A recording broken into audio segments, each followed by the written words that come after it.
O que os jovens brasileiros querem ser? Jogadores de futebol? Nada disso. De acordo com uma pesquisa recente da Influr, 75% dos jovens brasileiros querem se tornar influenciadores digitais, com o objetivo de serem vozes relevantes na sociedade, inspirando pessoas.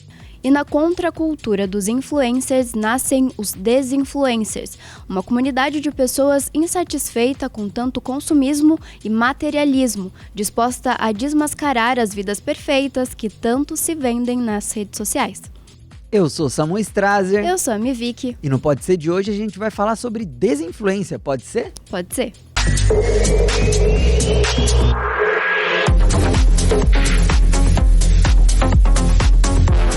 Oi, gente, tá no ar o Pode Ser e, como de costume, aqui na minha companhia está a Samu Strazer. Olha só quem voltou, gente. Voltei, galera! Foi muito bom ficar de férias, Vicky. Vi que a galera mandou muito aqui no Pode Ser. Muito obrigado, pessoal. Muito obrigado, Dani, o João, o Brunão, que veio também, a Fer. É isso obrigado mesmo. a todo mundo, viu? Foram ótimos programas. Tava acompanhando e foi muito maneiro. Ai, que bom. Tava com saudade do Pode Ser, Samuel? Tava morrendo de saudade, Vicky, porque aqui é o espaço que eu posso falar por meia hora e esse é o meu trabalho, né? E eu gosto de falar também. Samuel gosta de falar, a gente bem percebe. Mas seja muito bem-vindo de volta, Samu. Fez Valeu. falta aqui no Pode Ser? Valeu, Vicky. Que bom que você... Obrigado por segurar as pontas aqui também. Ai, pode deixar. Então, entrando no tema de hoje, a gente vai falar de desinfluencers, né, Samu? Já começando com um tema importante aqui e complexo. Exato, e aqui no Pode Ser a gente sempre aprende uns termos novos, né? Umas palavras novas. E a da vez é o desinfluência. Lembra do infoxicação? Né? Diferentão. Desinfluência é o irmão É a contramão da infoxicação. Eu me perdi agora no que o Samuel falou. Mas é isso, a gente vai falar de desinfluência hoje. É isso aí, galera. E tipo assim, vocês já devem ter percebido que tem a ver com influência, né? Que é uma grande profissão, a gente falou no começo do programa, na abertura, sobre a profissão influencer digital, né? Que é uma profissão que surgiu, né, sei lá, de 2000 para frente, né? Com os blogs, a ascensão do YouTube, né? Nasceu nesse tempo que as pessoas se tornaram o próprio veículo de comunicação. Antes as marcas precisavam de grandes veículos, né? De um canal de televisão, de uma revista. Mas com a internet as pessoas se tornaram outdoors. Perfeito. Né? Individuais. Exatamente. Os influenciadores, eles nascem justamente com essa necessidade das empresas e da publicidade, né? Da publicidade e da propaganda continuarem tendo força, né? Então, se os veículos os veículos padrões, né? Que a gente estava acostumado, como você bem disse, TV, rádio, eles começam a ter menos espaço, as marcas vão se mudar, vão se mobilizar ali para onde está tendo mais espaço e audiência, que são com as próprias pessoas nas redes sociais, né? Que se tornam, então, esses outdoors. E tipo assim, se a gente for pensar, quem que começou, o começo, né? Algumas pessoas que estavam no começo e estão até hoje. A Bia Boca Rosa, por exemplo, que hoje ela é multimilionária, tem a própria marca e tal, mas ela começou como uma blogueira. Há anos atrás, né? Nossa, viu nascer o YouTube. 2006 ela começou nessa, né? 2006 é o começo dessa vibe dos blogueiros.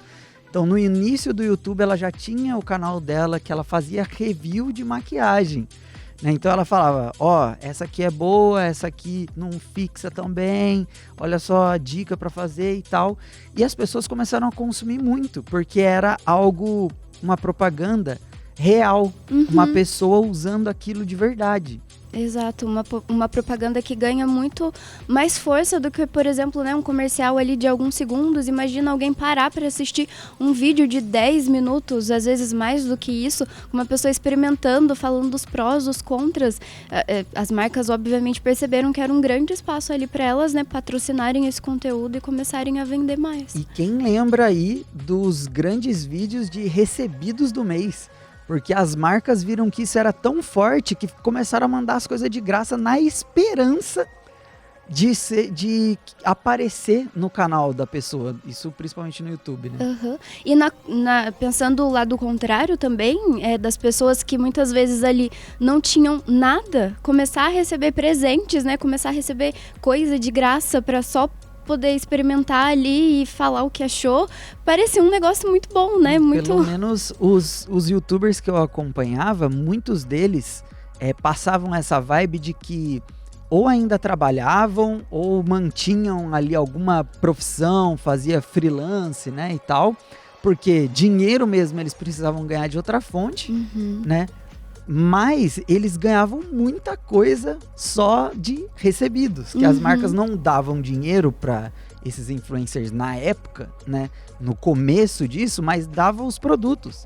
Então eles conseguiam, sei lá, ter sapato, ter um equipamento, um jogo, né? Que tem muito até hoje, né? Os influenciadores digitais de games, as grandes marcas mandam o jogo antecipado e de graça para eles. Pra galera já soltar a resenha, né? Exatamente. E tudo começou de forma muito inconsciente, né, Samu? Se a gente for parar pra pensar... Desenfreado. Exatamente. Tanto pras marcas, acredito, quanto para as pessoas que consumiam, quanto para as pessoas que produziam esse tipo de conteúdo, tudo de forma muito inconsciente, assim, do que podia ser. E olha só onde nós paramos. Agora, além de influencers, nós estamos vendo aí um movimento de contracultura, podemos dizer assim.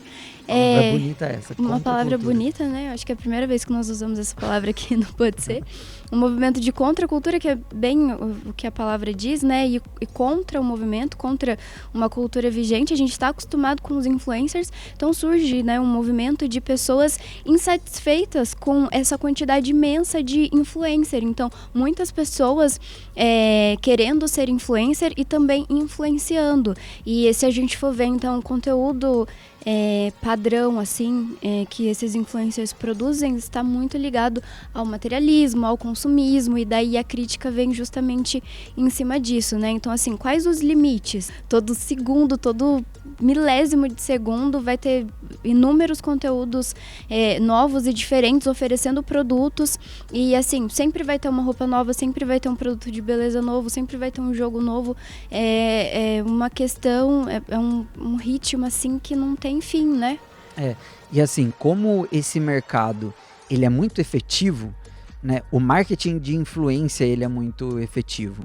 E eu tava dando uma pesquisada sobre esse termo marketing de influência, e eu cheguei eu dei uma olhada que ele é muito antigo, né? Ele começou, o primeiro registro que se tem de marketing de influência foi lá em 1700 e alguma coisa, quando uma marca de porcelana pediu para a rainha da Inglaterra na época falar da marca. Aí todo mundo da época começou a querer comprar porcelana porque a rainha usava aquela marca de porcelana, né? Não, isso é real, acontece. Só fazendo um adendo, Samu, os idols de K-pop, eles precisam tomar cuidado com isso. Teve uma vez que, sem querer, um deles mostrou, tipo... Não, na verdade, isso já aconteceu várias vezes. Sei lá, o Jungkook mostrou lá, sem querer, um perfume que ele usava ou uma coisa que ele tava comendo.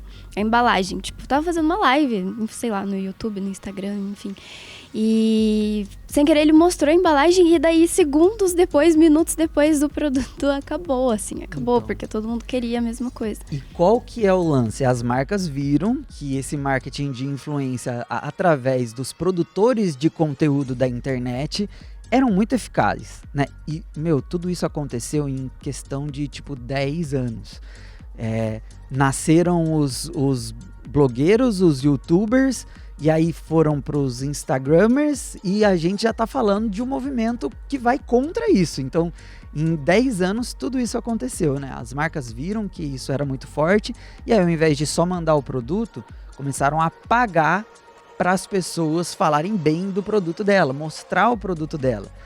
Acabou que virou terra de ninguém, porque a gente não sabe o que é verdade, o que é pago, o que a pessoa realmente, olha, eu aprovo isso é legal, ou só recebeu, né?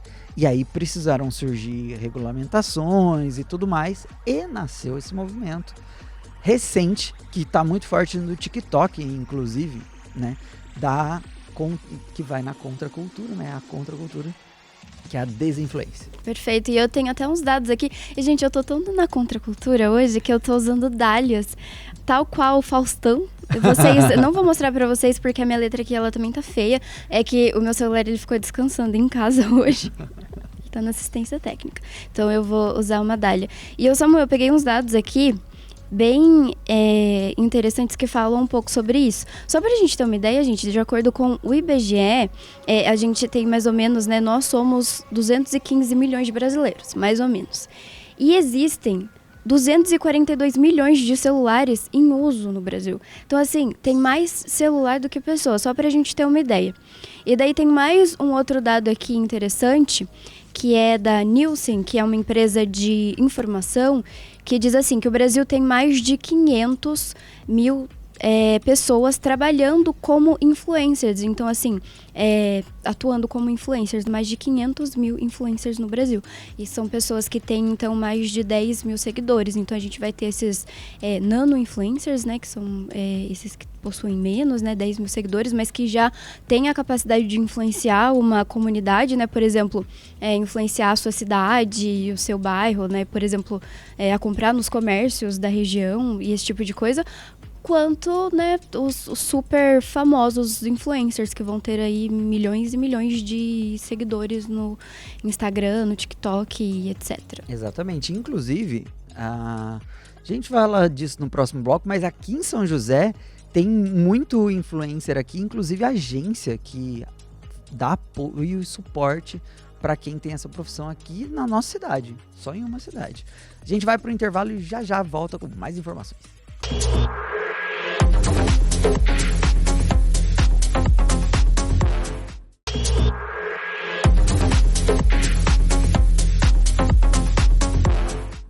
De volta com o Pode Ser, e como eu estava falando, né, essa magnitude da escala dos influencers, ela vai, como você falou, do micro ao macro. E aqui em São José, a gente tem muitos influencers locais aqui, né, que a gente conhece. Inclusive, eu já trabalhei com algumas dessas pessoas que têm mais de 10 mil seguidores e, apesar de influenciar mais aqui na cidade, tem isso como profissão, ganham dinheiro com isso.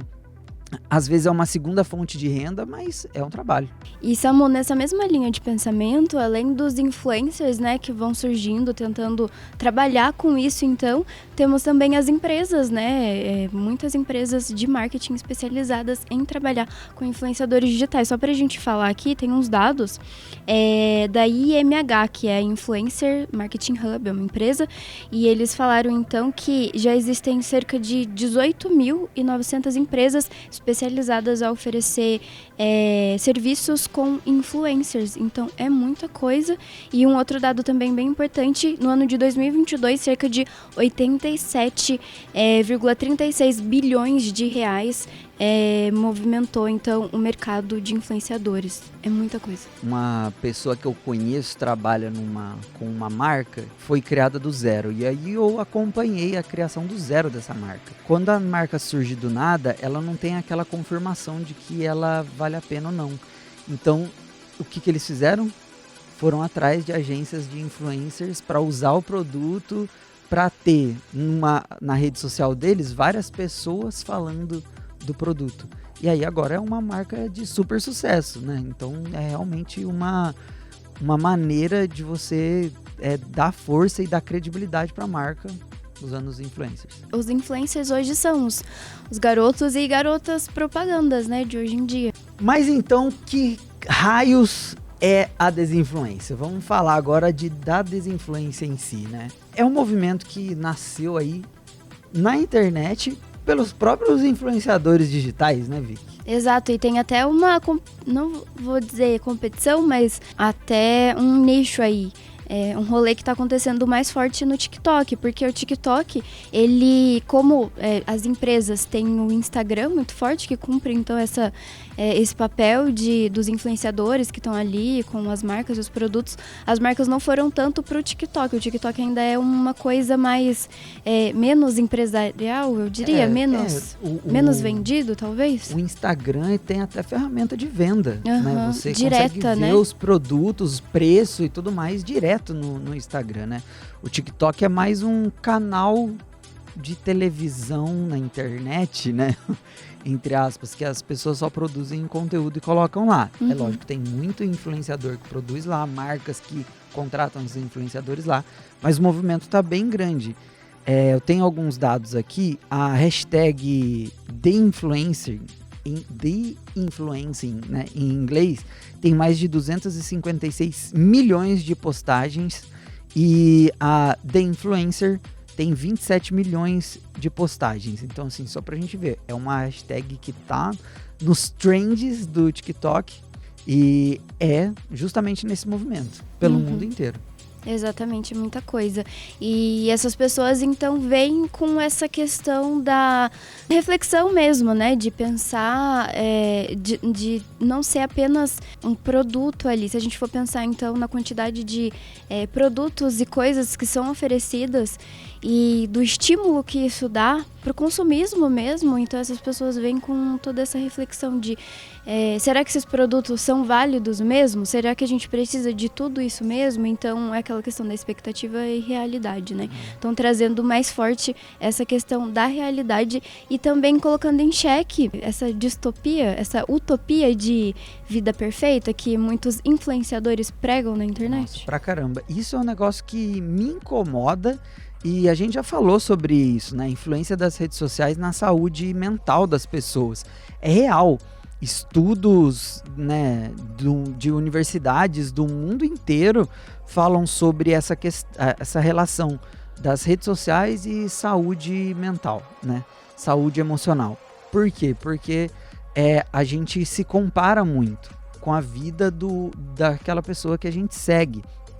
E essas pessoas, elas vivem para influenciar. A profissão delas é viver desse jeito. A gente, pessoas comuns que trabalham, tem que bater ponto, voltar para casa, estudar e tem uma vida comum, uma vida normal, não tem como a gente conciliar e ter essa vida perfeita, né? De fazer uma dieta super elaborada e exercícios físicos, ou indo para outro lado, né, jogar todos os jogos, ou para outro lado, ler todos os livros que essas pessoas vão indicando e tal, e a gente fica, como que eu não li esse livro? Como que eu não tô conseguindo assistir essa série? Ou como que eu não consigo ter essa rotina de exercícios? Inconscientemente a gente se compara e a gente acaba se frustrando por conta disso. E muitas pessoas entram num processo mesmo de depressão por conta disso, né? E acho que tem até uma outra questão que, socialmente falando, ao longo da história, a gente sempre tem aquele efeito mola. Sempre quando algo extrapola para um lado, ele tende a ricochetear do outro. E é exatamente o que aconteceu com a desinfluência. A influência se tornou tão tóxica, né? Tóxica e, tipo, sem verdade mesmo. Porque era só assim, isso é muito bom, isso é muito bom, isso é muito bom. Tudo é bom, então? Tudo é perfeito, né? Que precisou vir esse movimento contrário de, galera, isso aqui eu acho que não vale a pena. Tô falando a verdade, essa marca não vai me pagar, não tô recebendo de ninguém, mas eu acho que não vai ser legal, né? Inclusive, pro lado de jogos, eu acho que esse movimento veio até um pouco antes, que as marcas dão os jogos pros gamers, mas muitas vezes eles jogam e falam, não gostei desse jogo, esse tá dando esse bug aqui, então, esse jogo tá com erro, nossa, espero que a segunda edição venha corrigido. Então, assim, você pega e já sabe que, nossa, eu não preciso comprar todos os jogos, tem alguns que não vai ser pra mim. Muito se fala, né, sobre influencers, influenciadores, pouco se fala sobre responsabilidade social, né? Então a gente vai ter essa pesquisa da Inflor, né, que a gente citou, que você citou no começo, Samu. Então 75% dos jovens brasileiros querem ser influencers. Isso é muita coisa e chega a ser um pouco assustador. E a gente entende que ser um influencer hoje é quase como ser um jogador de futebol, né? Ou talvez ganhar na Mega Sena, porque pode ser uma oportunidade de ter uma qualidade de vida melhor para muita gente. Ascender muito rápido, Exatamente. Né? Qualquer um pode pegar ali o seu celular e fazer um conteúdo, como já aconteceu com muitas pessoas aqui no Brasil. A gente tem o Whindersson Nunes, por exemplo, para citar, que ele saiu de uma realidade mais difícil e hoje é um dos milionários, assim, do país. Mas fica essa questão também de responsabilidade. Exatamente. Né? E todo mundo... E daí a pesquisa, ela até cita uma coisa interessante. Perguntam por que você quer ser influencer? E fica, então, a resposta. Ser uma voz relevante e inspirar pessoas é o que motiva, né? A trabalhar com essas postagens nas redes sociais. E 75% dos jovens brasileiros querem influenciar outras pessoas. Tipo, será que... Fica essa questão, será que a gente quer mesmo influenciar? Ou será que esses jovens estão em busca de uma qualidade de vida melhor? Porque tem tudo isso, né? Sim. Você fica nessa questão meio utópica de querer uma vida mais confortável. Porque a gente vê a vida perfeita dos youtubers, dos instagramers, a gente quer também. Uhum. Eu quero ir fazer academia 2 horas da tarde. Exato. Mas não dá, a gente tem que trabalhar, nossa vida real é essa aqui, né? Então, é uma outra vida, é um outro trabalho, é uma outra profissão. E acho que a galera nem enxerga como profissão. Uhum. É por isso que a gente vai falar mais sobre isso no próximo bloco. Fica por aí.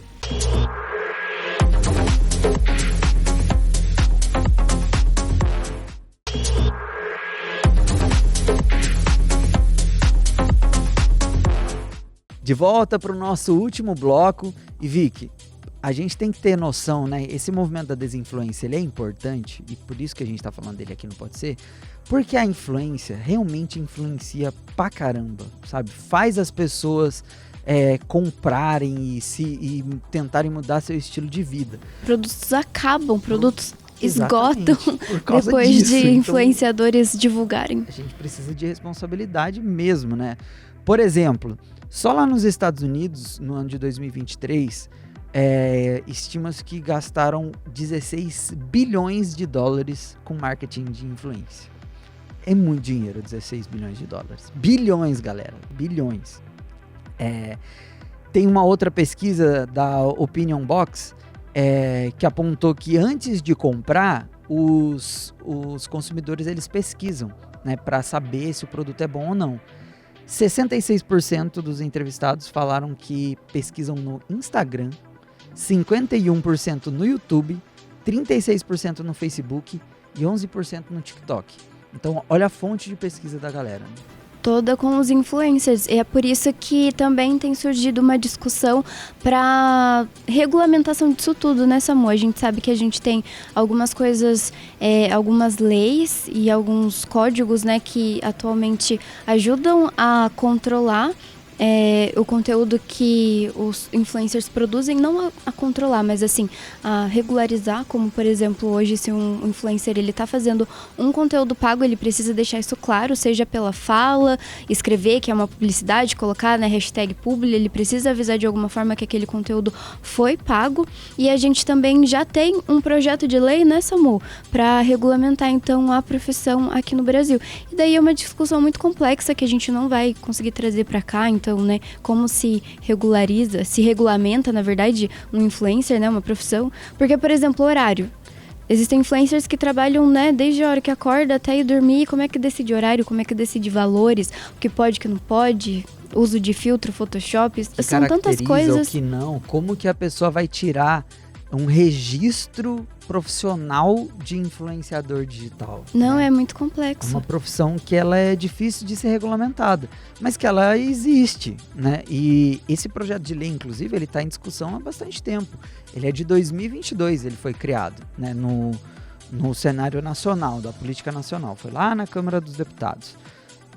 Está em análise pela Comissão de Trabalho da Câmara, né, da Câmara dos Deputados, no caso, né? E já está esse tempo todo aí em discussão, e, enfim, eu acredito que é uma discussão bem longa.